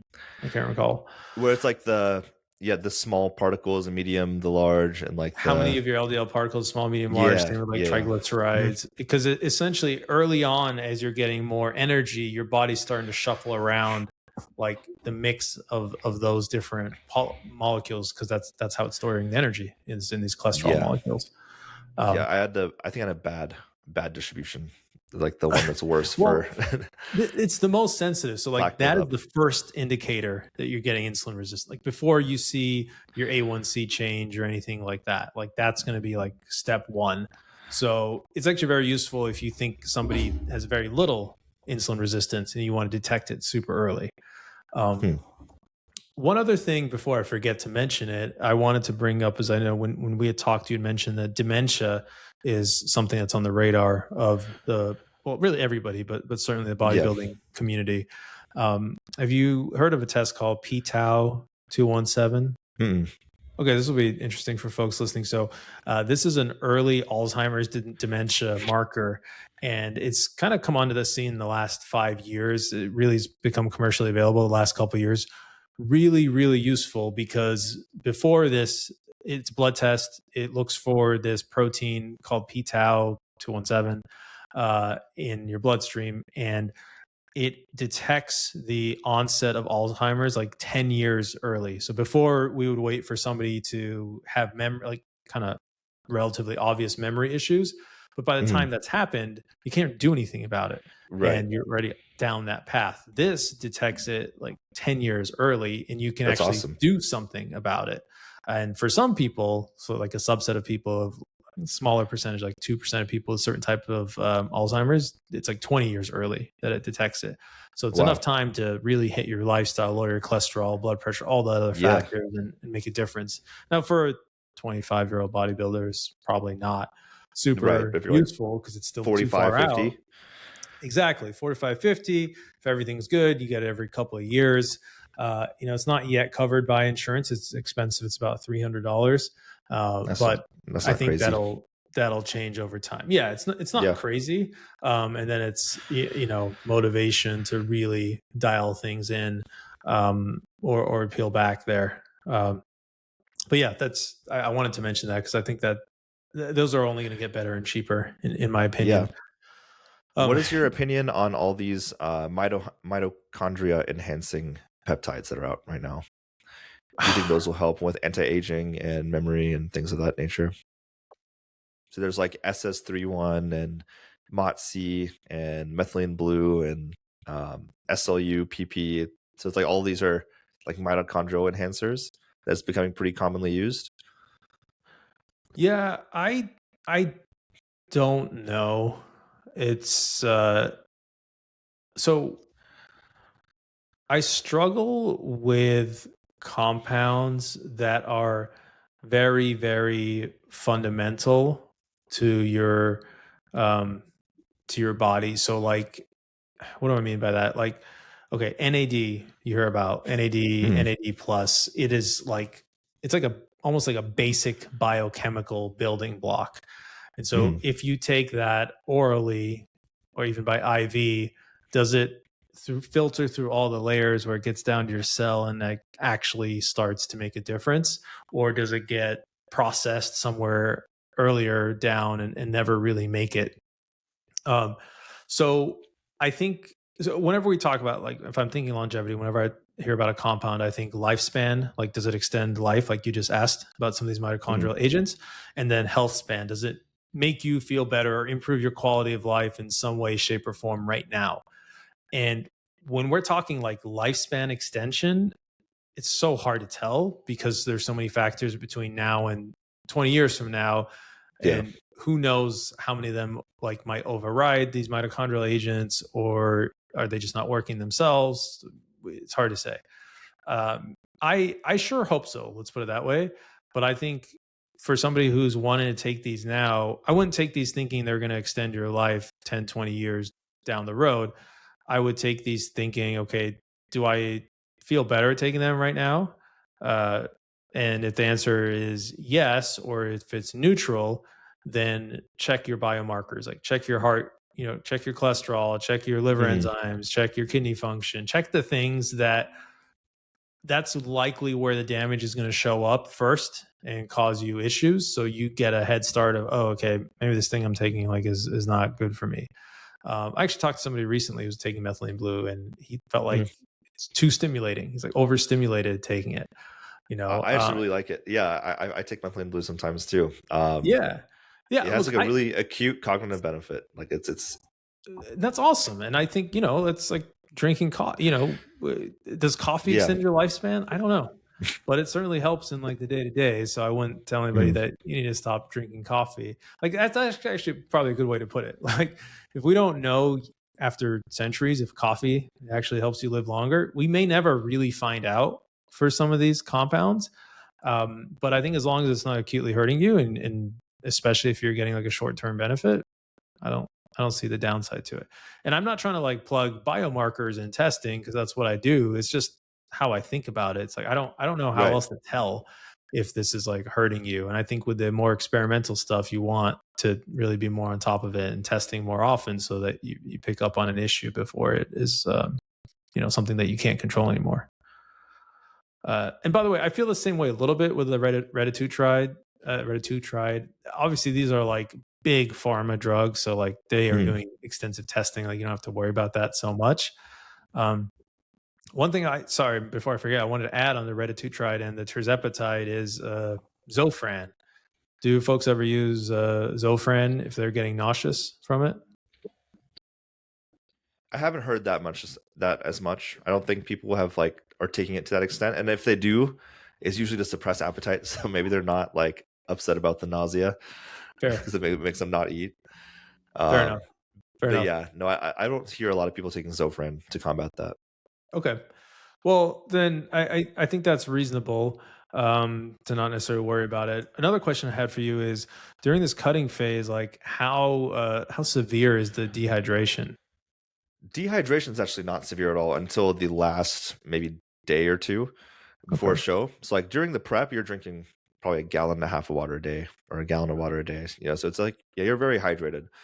Where it gets dehydrating is like the water manipulation right towards like the last day or two. But it's it's very limited.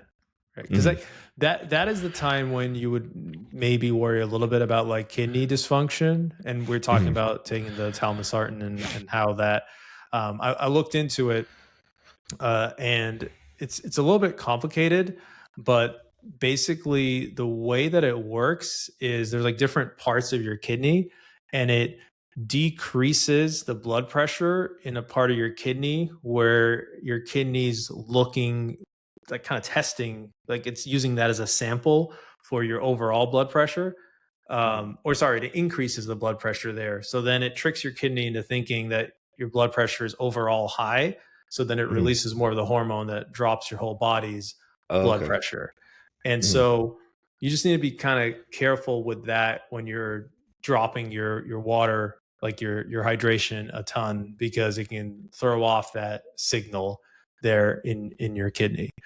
But that's also why you can get a kidney, like a short-term hit on your kidney function. And generally with like kidney, they call it acute kidney injuries.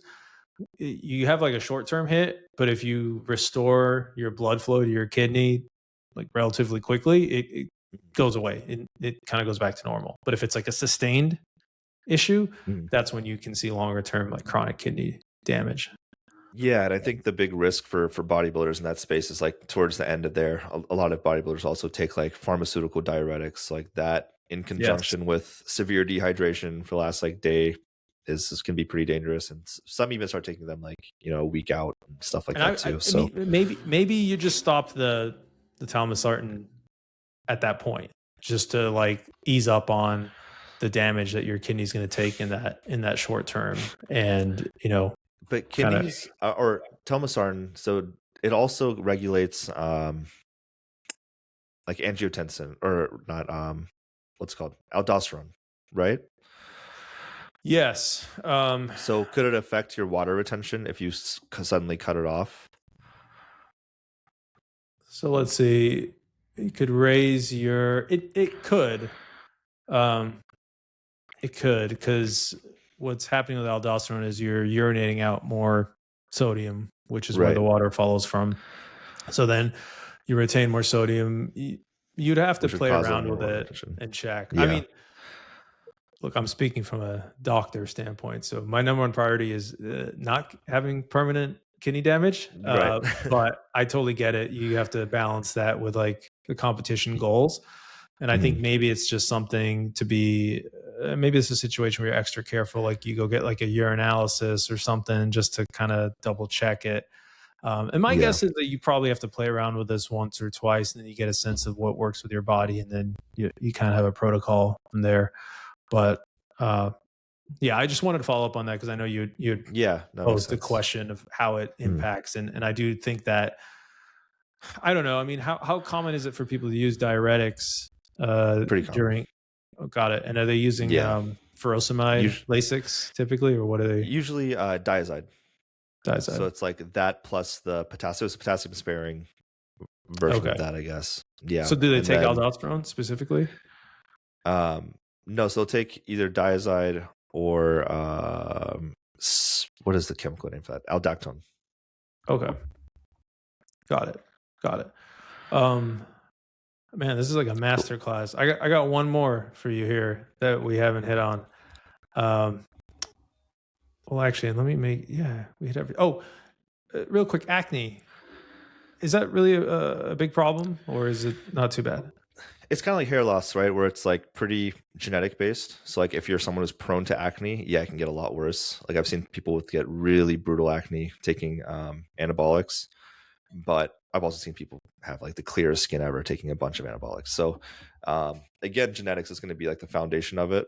But yeah, when you have swings in your hormones, when your estrogen is up and down and your testosterone's up and down, that can cause breakouts, especially if you're prone to that. Got it.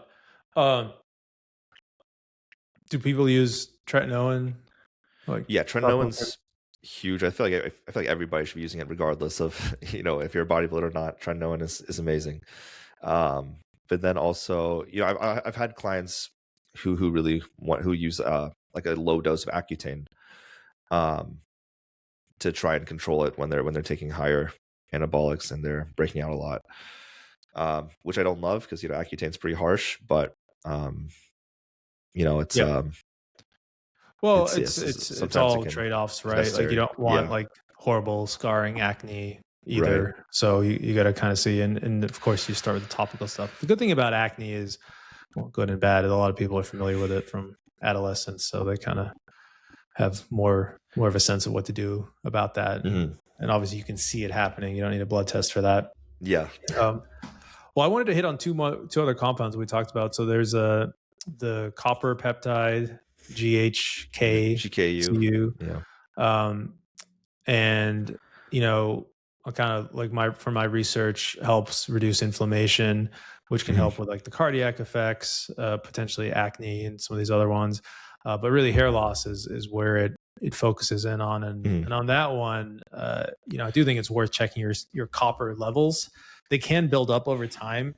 We don't see it that often. There's a disease called Wilson's disease where people can't get copper out of their cells. And there's something called ceruloplasmin, and that is like an intercellular, inside your cell storage of copper. Those folks end up getting like, can get some bad like liver disease and other issues like that with the copper deposits. Obviously, I don't think it would be on that level, but I do think it's probably worth it. Maybe occasionally getting your copper checked if you're on this peptide. Yeah. What if you take it topically? Does it still have a decent effect for hair loss? Like, does it work for hair loss? Yeah, like the topical spray of it. I am not sure. That's a great question. With the topical stuff, you hear mixed things. I think it's a little bit case by case. So with hair loss, folks will also sometimes use topical, something called minoxidil, which is Rogaine, as well as or even finasteride. Finasteride, right? Yeah, and that's supposed to work better, but some people like it doesn't work it's supposed to not work as well. But for some people, the topical works better than the oral. And I actually have a friend who's a longevity doctor who like looked into the DHT impact of using like topical finasteride versus oral. And he had a pretty high rise in his blood DHT levels with the topical, even though in theory it's not supposed to rise as much. So he was like, well, why am I doing this? I'm just going to take the oral. It's easier and like I'm getting the same DHT hit.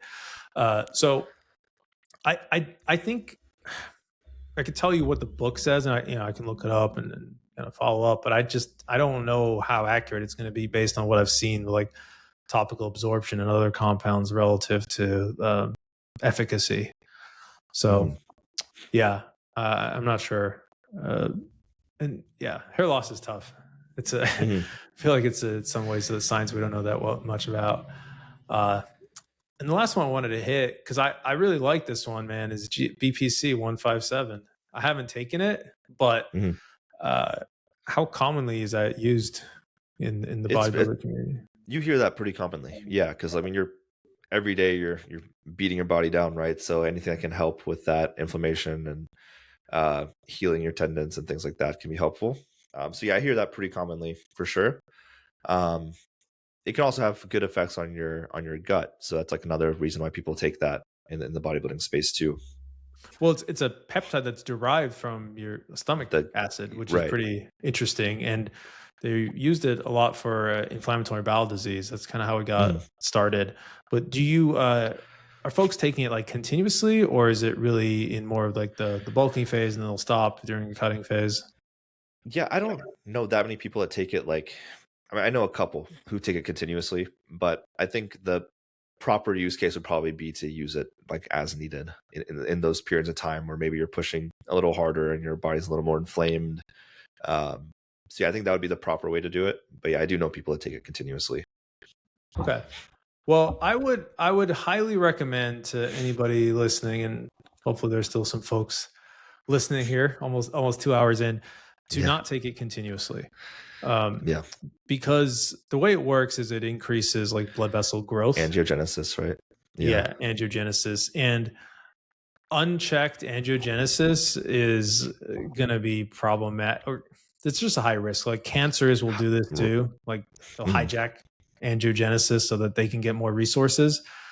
And I think of all the things that we talk about long-term effects, and you had a great question about the mitochondrial agents and do they help increase your lifespan long-term?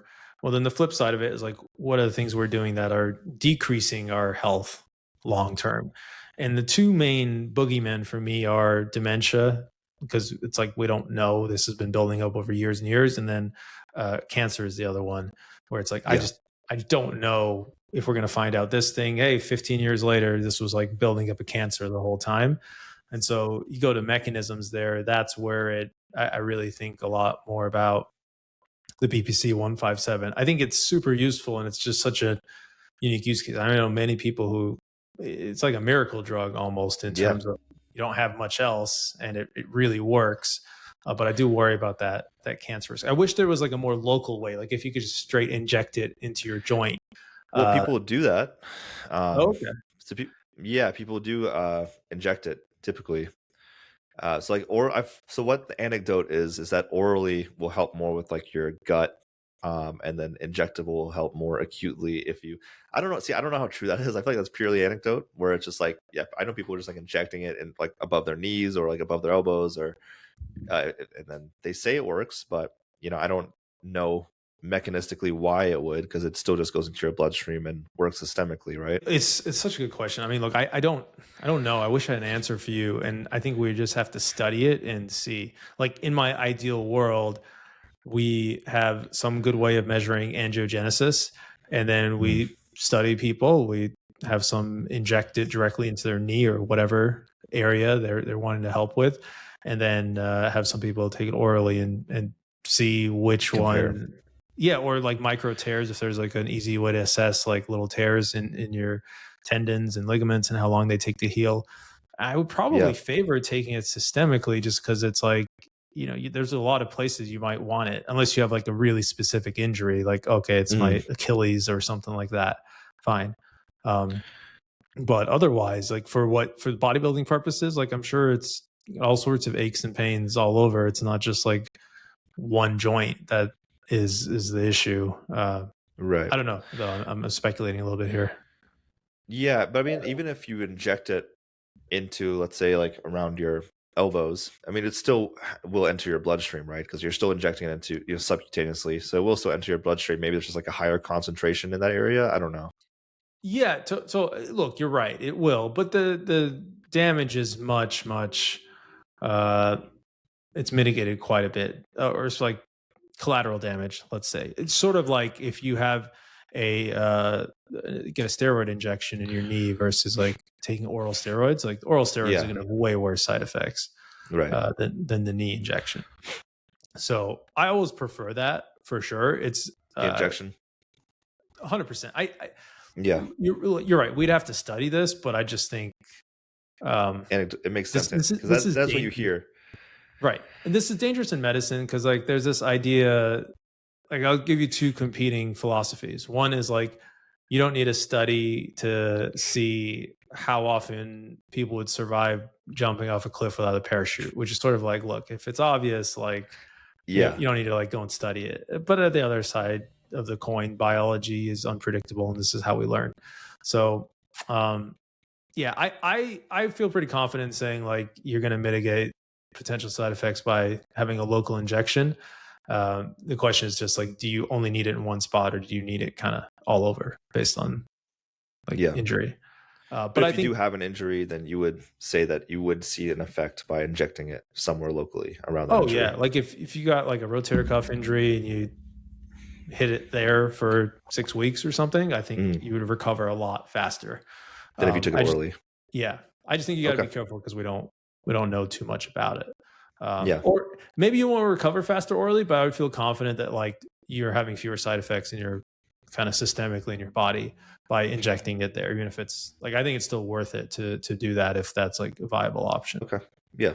That's good to know. Yeah, totally. Man, this has been super fun. I really love like folks who are watching it. You and I have had like 3 or 4 conversations like this already, where we've like impromptu gone into all of this.